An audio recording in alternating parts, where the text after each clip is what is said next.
انت اللي قتلت ام كلثوم، وانت اللي بقيت ثريت علاء الدين. لك هذا صعد براسه راح يقتلنا. طلعوا انا اسف.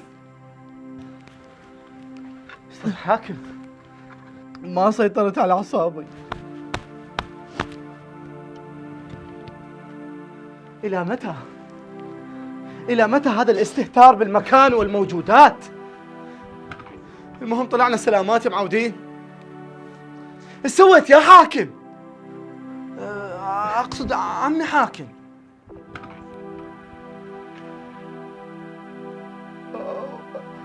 ام كلثوم ماتت.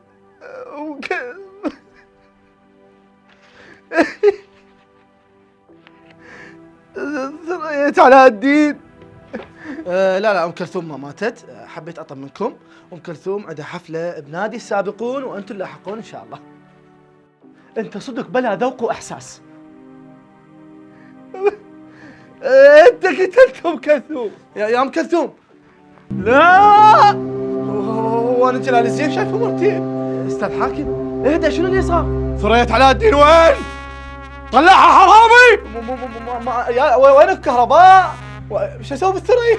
استاذ حاكم، ام كلثوم توفت بسبب مرض عانت منه ايام وليالي وسنين، وافاها الاجل سنه 75 مثل هيك يوم الاثنين. انت وامثالك حطمت الذوق والاتيكيت. انت اللي قتلت ام كلثوم، وانت اللي بقيت ثريت علاء الدين. لك هذا صعد براسه راح يقتلنا. لك يا ثريا يا ام كلثوم. بس انت صادق بكلامك. ام كلثوم انقتلت، واللي قتلها اصحاب الذوق المبتذل. يا منتظر يا معود. عم حاكم والله حبه ودائما اسمع لها. ها شوف، حتى هاي اسمع لها، هاي مال حبي.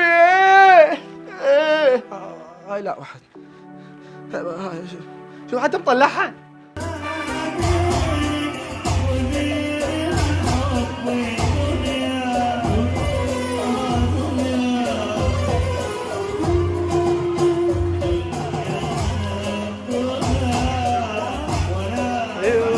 يابا بشرفي فهد نوري غناها احلى.